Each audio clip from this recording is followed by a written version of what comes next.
ఈరోజు మనం నీతి ఆయోగ్ అనే కమిటీ ఏంటి, అసలు నీతి ఆయోగ్ అంటే ఏంటి అనేది మనం ఈరోజు కొద్దిగా డిస్కషన్ చేసుకుందాం.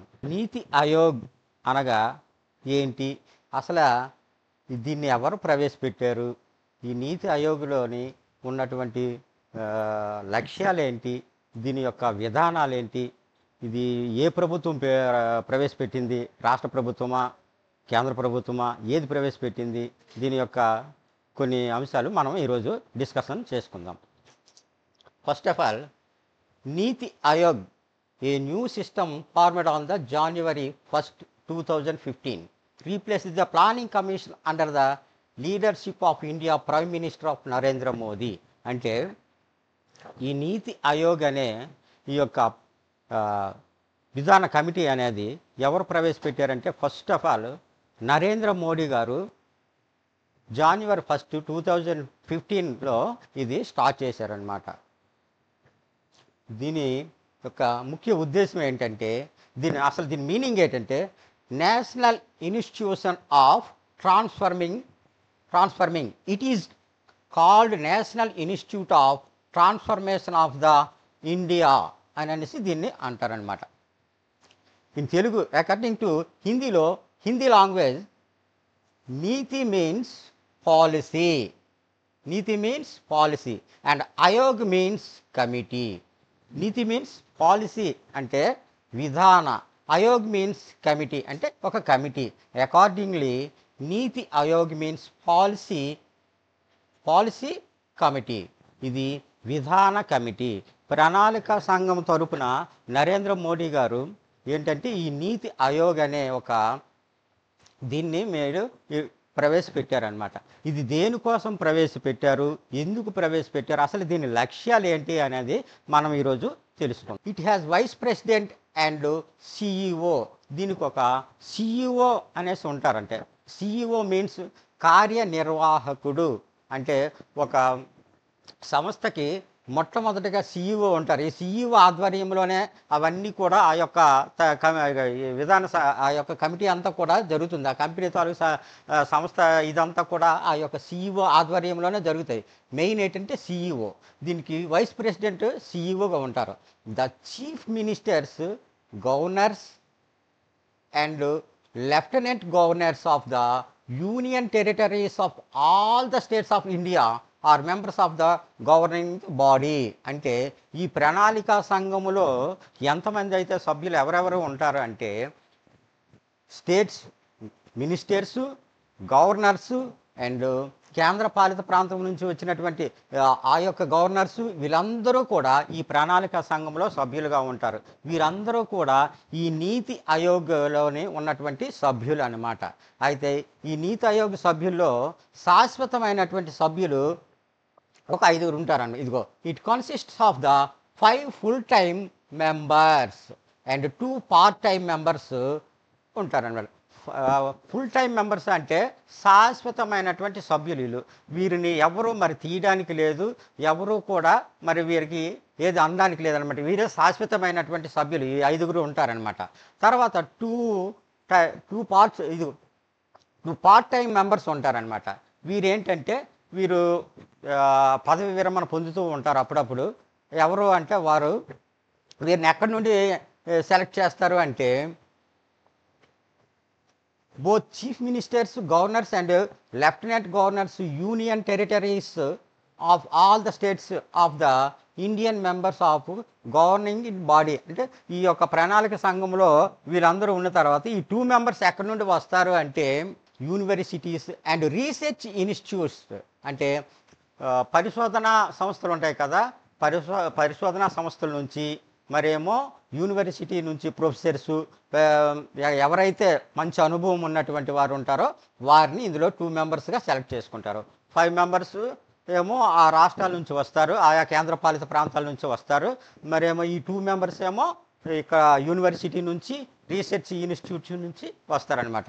ఓకే, ఇప్పుడేమో నీతి Aayog provides strategic and technical advice to central and state governments in key policy decisions in the it's aligned with the belief that a strong nation lies with the strong states. అంటే దీని మీద ఏంటంటే strong states అంటే బలమైనటువంటి శక్తివంతమైనటువంటి రాష్ట్రాల నుంచి మన దేశము శక్తివంతమైనటువంటి దేశముగా అభివృద్ధి పొందాలని అప్పట్లో నరేంద్ర మోడీ గారు ఈ యొక్క పథకాన్ని ప్రవేశపెట్టారు. దీని యొక్క ఫస్ట్ లక్ష్యం ఏంటంటే శక్తివంతమైనటువంటిది స్ట్రాంగ్ స్టేట్స్.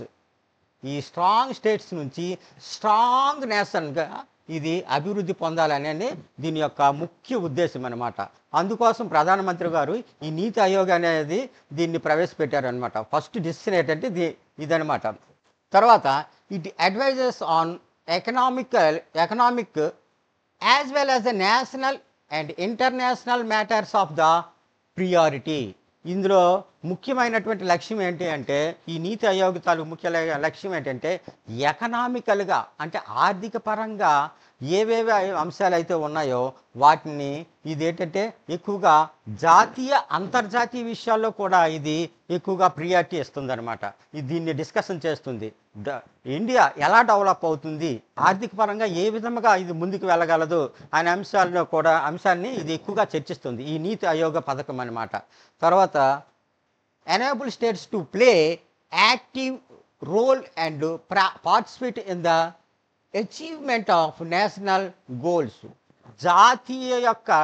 జాతీయ విధి విధానంలోని గోల్స్ సాధించాలి అంటే ఏ విధంగా డెవలప్ అవుతుంది, మన దేశం ఏ విధంగా ముందుకు అభివృద్ధి పథకంలో వెళ్తుంది అనే దానికి రాష్ట్రాల యొక్క ఒక ఇది ఒక పాత్ర ఎంతవరకు ఉన్నది అనేది అది అబ్జర్వ్ చేసుకొని రాష్ట్రాన్ని దేశంలో దాని యొక్క పాత్రను చురుకైన పాత్రగా దీన్ని తీసుకువెళ్ళటానికి ఈ యొక్క నీతి ఆయోగ్ అనేది ప్రధానమైనటువంటి దీని లక్ష్యం అన్నమాట.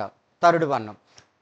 Fourth one is developing mechanism formulate creatable plans from the village level and monitor their implementation. అంటే ఇది మెకానికల్గా అంటే ఫార్ములేట్ ఇది గ్రామ స్థాయిలో నుంచి రాష్ట్ర స్థాయికి, రాష్ట్ర స్థాయిలో నుంచి జాతీయ స్థాయికి ఏ విధంగా ఇది డెవలప్ చేయగలదు, ఏ విధంగా మన దేశం ముందుకు వెళ్ళగలదు, ఏ విధంగా అభివృద్ధి పొందగలదు అనేది ఇది ఈ నీతి ఆయోగ్ అనేది పరిగణనలోకి తీసుకొని దీని యొక్క ఆధ్వర్యంలోనే ఇదంతా కూడా జరుగుతూ ఉంటుంది. అంటే దీని యొక్క ముఖ్య ఉద్దేశం అంటే గ్రామ స్థాయిలో నుంచి కూడా ఏ విధంగా డెవలప్ చేయగలము రాష్ట్రాన్ని, రాష్ట్రం నుంచి ఇండియా ఏ విధంగా అభివృద్ధి చెందుతుంది అనే పథకం ద్వారా ఈ నీతి ఆయోగ్ అనేది దాని యొక్క లక్ష్యాన్ని ఇది ఫస్ట్ ఆఫ్ ఆల్ ఇది దీని యొక్క ముఖ్య ఉద్దేశం అనమాట. గ్రామ స్థాయిలో నుంచి కూడా ఇది అభివృద్ధి పొందాలి అని దీని ముఖ్య ఉద్దేశం. రెండోది ఏంటంటే national security interests in economical statistics and policies. ఈ యొక్క పాలసీ యొక్క దీంట్లో రాష్ట్రానికి ఎంతవరకు లబ్ధి పొందుతూ ఉంది, అవి అసలు ఈ యొక్క లక్ష్యం నుంచి ఈ రాష్ట్రాలు ఏమైనా అభివృద్ధి పొందుతున్నాయా, రాష్ట్రం ఏమైనా సాధించుతుందా అనేది కూడా ఇది డిస్కషన్ చేస్తుంది అనమాట. Special emphasis is placed on social groups that are not fitting enough from the economical progress. ఇందులో ఏంటంటే దీని యొక్క ముఖ్య లక్ష్యం ఏంటంటే ప్రతి ఒక్కరిని కూడా ఈ నీతి ఆయోగ్లో పథకంలో పాల్గొనేటట్లుగా చేయడము. తర్వాత ఏంటంటే సామాజిక వర్గాలకి ఈ యొక్క పథకాలు వెళ్తున్నాయా లేదా అనేది ఇది ఎంక్వైరీ చేసుకుంటుంది అనమాట. ఎంక్వైరీ చేసుకొని అందరికీ ఈ ప్రభుత్వ పథకాలు వెళ్తున్నాయా, అందరూ దీనివల్ల లబ్ధి పొందుతున్నారా లేదా అనేది ఈ నీతి ఆయోగ్ అనేది దాని యొక్క దీంట్లో ఎక్కువగా పరిగణనలోకి తీసుకొని ఎంక్వైరీ చేస్తూ ఉంటుంది అనమాట. దీని యొక్క లక్ష్యం అదనమాట. ఫస్ట్ ఆఫ్ ఆల్ ఏంటంటే బలమైనటువంటి రాష్ట్రం నుంచి బలమైనటువంటి దేశంగా ఇది అభివృద్ధి పొందాలి అనేది ఒకటి. రెండోది ఏంటంటే ఎకనామికల్గా ఇది ఏ విధంగా ముందుకు వెళ్తుంది, ఏ విధంగా రాష్ట్ర అభివృద్ధి అవుతుంది, భారతదేశం ఎలా అభివృద్ధి చెందుతుంది అనేది ముఖ్య దీని యొక్క లక్ష్యం అనమాట. థర్డ్ వన్ అనేది దీనికి ఏంటంటే రాష్ట్రానికి ప్రభుత్వ పథకాలు వెళ్తున్నాయా లేదా, ఈ ప్రభుత్వ పథకాల వలన అవి లబ్ధి పొందుతున్నాయా లేదా అనేది ఇది ఎక్కువగా పరిగణనకు తీసుకొని దీని యొక్క లక్ష్యాన్ని సాధించడానికి ఇది అనేకమైనటువంటి వ్యూహాత్మకమైనటువంటి ఆలోచనలు, వ్యూహాత్మకమైనటువంటి ప్రణాళికలను ఇది అందజేస్తుంది అనమాట. Opportunities of all participate in governance and increase the use of technology. Main ఏంటంటే ఈ టెక్నాలజీని ఎక్కువగా యూజ్ చేసుకోవాలి. మనకున్నటువంటి టెక్నాలజీని యూజ్ చేసుకొని ఎంతవరకు డెవలప్ అవుతుంది, ఏ విధంగా డెవలప్ చేసుకోవాలి అనేది కూడా ఇది పరిగణనలోకి తీసుకొని దాని లక్ష్యాన్ని సాధించడానికి ఇది ఎక్కువగా ఇది ఇంప్లిమెంట్ అవుతుంది అనమాట. It advises on the economic as well as national and international matters of priority. ఎక్కువగా జాతీయ అంతర్జాతీయ అంశాల్లో కూడా ఈ ఆర్థికపరమైనటువంటి విషయాల్లో ఇది ఎక్కువగా ప్రియారిటీ ఇస్తుంది. Enable to states to play an active role and participate in the achievement of the national goals. ఈ యొక్క నేషనల్ జాతీయ యొక్క విధి విధానాలని సాధించడం కోసము ఇది అందులో ప్రజల్ని దానిలో భాగస్వామ్యం చేయడమే దీని యొక్క ముఖ్య ఉద్దేశం. ఈ యొక్క పథకం యొక్క ముఖ్య ఉద్దేశం. Special emphasis is placed and social groups are not benefiting enough from economical progress. Its main objects are to increase citizens participation create.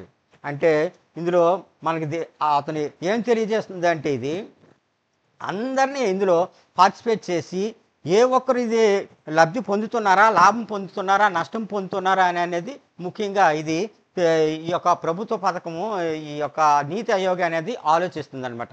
ఇది పరిగణనలోకి తీసుకుంటుంది అనమాట. ఆఫ్ ద కౌన్సిల్ అంటే దీని యొక్క విధులు ఏంటి అనేది ఇప్పుడు మనం తెలుసుకుందాం. To prescribe guidelines for the formulation of the national plan including resource estimation for planning. అంటే ఇది ఏంటంటే ఇది ఒక వ్యూహాత్మక గైడెన్స్ని ఇస్తుంది అనమాట. National planning including resource estimation of the planning. ఇది ఏంటంటే ప్రణాళిక సంఘములో ఇది ఈ నీతి ఆయోగ్ అనేది ప్రభుత్వ విధానాల కోసం దానికి సంబంధించినటువంటి వనరుల కోసము ఎక్కువగా ఇది ఆలోచిస్తుంది. The consistent national plan prescribed by the నీతి ఆయోగ్. ఈ నీతి ఆయోగ్ ఏదైతే ప్రవేశపెట్టిందో దాన్ని అమలుపరచడానికి ఏ విధమైనటువంటి విధి విధానాలు ఉన్నాయో అది ఖచ్చితంగా నీతి ఆయోగ్ అనేది పరిగణనలోకి తీసుకుంటుంది. Assisting resource required to implement plan suggesting the means measures to increase them. అంటే ఇది ఏంటంటే సలహాలు, సామాజిక వర్గాలకి సలహాలను ఇస్తుంది, ఏ వ్యూహాత్మకమైనటువంటి సలహాలను ఇస్తుంది. అది ఆ ప్లాన్ ఎలా సక్సెస్ అవుతుంది, దానికి సంబంధించినటువంటి వనరులు ఎలా సమకూర్చాలి అనేది కూడా ఇది ముఖ్యంగా ఇది దీని యొక్క విధుల్లో ఉంటుంది అనమాట. తర్వాత ఏంటంటే consider the important questions of social and economical policy effecting national development. అంటే ఇది అమలు చేయడానికి కొన్ని ప్రశ్నలు వస్తాయి. ఆ ప్రశ్నలని ఇది పరిగణనలోకి తీసుకొని ఆ ప్రశ్నలను అమలుపరుస్తుంది. ఆ ప్రశ్నలకు ఇది కరెక్టా కాదా, ఈ ప్రశ్నలని ఆలోచించి ఇది డెవలప్ ఏ విధంగా అవుతుంది అనేది ఇది ఆలోచించి దాన్ని ఆ ప్రశ్నలనేమో పరిగణనలోకి తీసుకుంటుంది అనమాట.